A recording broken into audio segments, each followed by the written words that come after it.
मित्र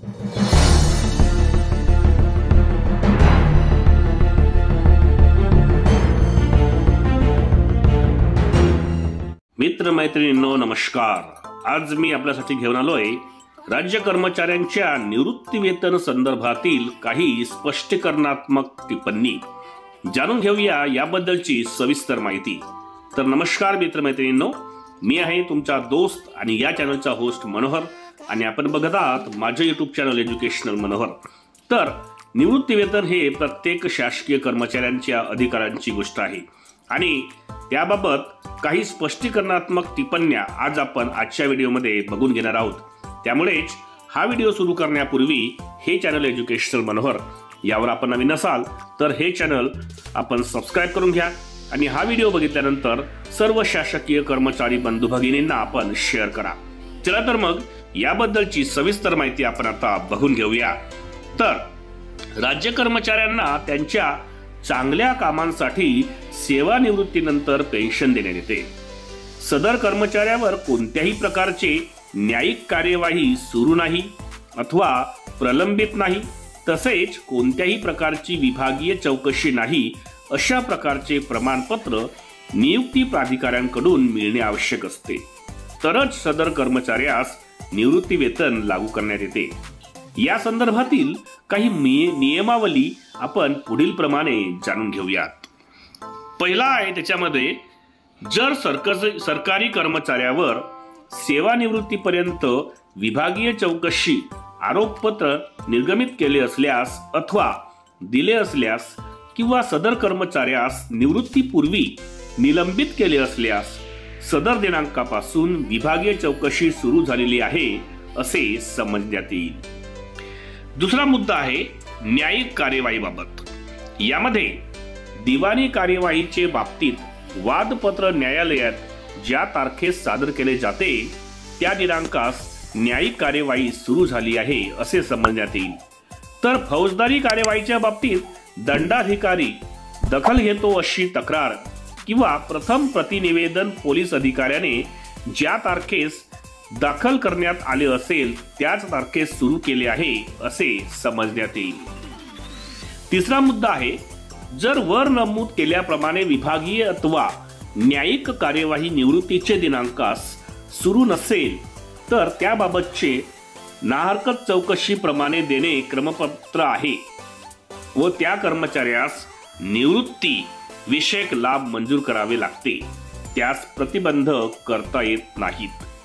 चौथा मुद्दा आहे, फौजदारी कार्यवाहीच्या बाबतीत अपराधी ठरला व तुरुंगवास झाला तर निवृत्ती वेतन मंजूर करण्याचा निर्णय हा विभागीय चौकशीची कार्यवाही पूर्ण करूनच घ्यावे लागते। याकरिता महाराष्ट्र नागरी सेवा शिस्त व अपील नियम 1979 प्रमाणे कार्यवाही करावी लागते।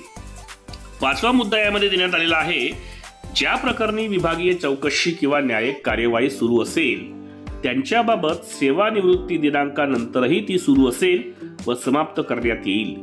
त्या कार्यवाहीच्या समाप्तीनंतर सदर कर्मचारी हा दोषी असल्यास त्या निवृत्ती वेतन पूर्णपणे अथवा अंशतः मंजूर करावयाचे आहे अथवा नाही याचा निर्णय हा नियुक्ती प्राधिकाऱ्याकडून घेण्यात येईल। शिस्तभंग विषयक विहित कार्यपद्धतींचा अवलंब करणे गरजेचे आहे। त्याकरिता त्याने निवृत्तीचे दिनांकास विभागीय चौकशी अथवा कार्यवाही प्रलंबित असेल तर त्या कर्मचाऱ्यास निवृत्तीच्या दिनांकापासून चौकशीचा निकाल लागेपर्यंत 100% तात्पुरते निवृत्ती वेतन मंजूर करणे क्रमप्राप्त असते, मात्र सदर तात्पुरते उपदान देता येत नाही। सहावा मुद्दा आहे की कर्मचाऱ्यांच्या सेवानिवृत्तीनंतरही जर त्याने सेवा काळात करण्यात आलेल्या अनियमितता उघडकीस आल्या तर त्याचे विरुद्ध नियुक्त प्राधिकारी यांची परवानगी घेऊन विभागीय चौकशी न्यायिक कार्यवाही सुरू करता येते। मात्र अशा प्रकारची कार्यवाही सुरू करताना दोषारोपपत्र निर्गमित करण्याच्या दिनांकाला लगत पूर्वीच्या 4 वर्षातील सेवा काळात घडलेल्या घटनांबाबत आरोपपत्र ठेवता येणार नाही। शासनाने शासन निर्णय वित्त विभाग दिनांक 2 जून 2003 नुसार सेवानिवृत्तीनंतर विभागीय चौकशी सुरू करण्यास अथवा निवृत्ती वेतनात कपात करण्याकरिता नियुक्ती प्राधिकरणास पूर्णपणे अधिकार दिले आहेत. अशा प्रकारे चौकशी होऊन नंतर निवृत्तीनंतर जर कर्मचारी दोषी ठरला तर विहित कार्यपद्धतीचा अवलंब करून निवृत्ती वेतन पूर्णपणे अथवा अंशतः काही कालावधीकरिता किंवा कायमस्वरूपी बंद किंवा कमी केली जाते. तर एकंदरीत आजच्या या व्हिडिओमध्ये मी आपल्यासाठी निवृत्ती वेतन देत असताना किंवा एखाद्या कर्मचाऱ्याचे निवृत्ती वेतन ठरविताना कोणत्या नियमांना त्या ठिकाणी समजून घेणे आवश्यक असते आणि कोणते नियम त्यामध्ये लागू पडतात याबद्दलची सविस्तर माहिती मी घेऊन आलो होतो. आणि म्हणून आजच्या व्हिडिओचा आपला विषय होता की राज्य कर्मचाऱ्यांच्या निवृत्ती वेतन संदर्भातील काही स्पष्टीकरणात्मक टिप्पण्या.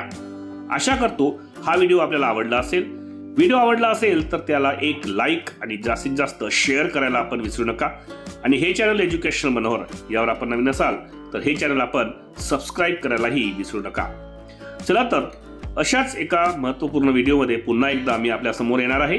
तोपर्यंत सर्वांना माझा नमस्कार.